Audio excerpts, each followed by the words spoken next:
তারা সরকারকে নিয়ন্ত্রণ করে না, কিন্তু সরকার তাদের ছাড়া চলেও না।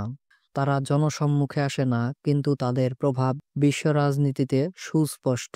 এই ভিডিওতে আমরা জানব বিশ্বের সবচেয়ে ক্ষমতাধর, রহস্যময় এবং ভয়ঙ্কর 3টি গুপ্তচর সংস্থা সম্পর্কে। আমেরিকান সংস্থা সিআইএ, ইসরায়েলি সংস্থা মোসাদ এবং রাশিয়ান সংস্থা এফএসবি কে সবার চেয়ে এগিয়ে? চলুন ঝাঁপিয়ে পড়ি এই রুদ্ধ শ্বাস জগতে।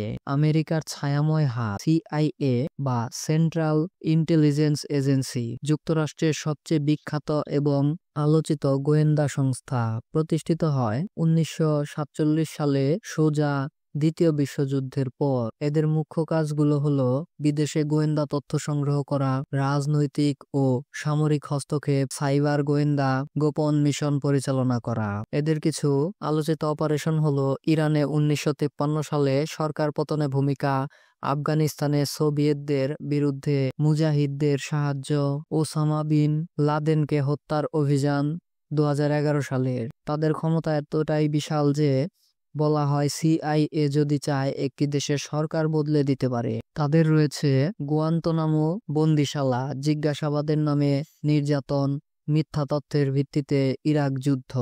এবার ইসরায়েলের ছায়া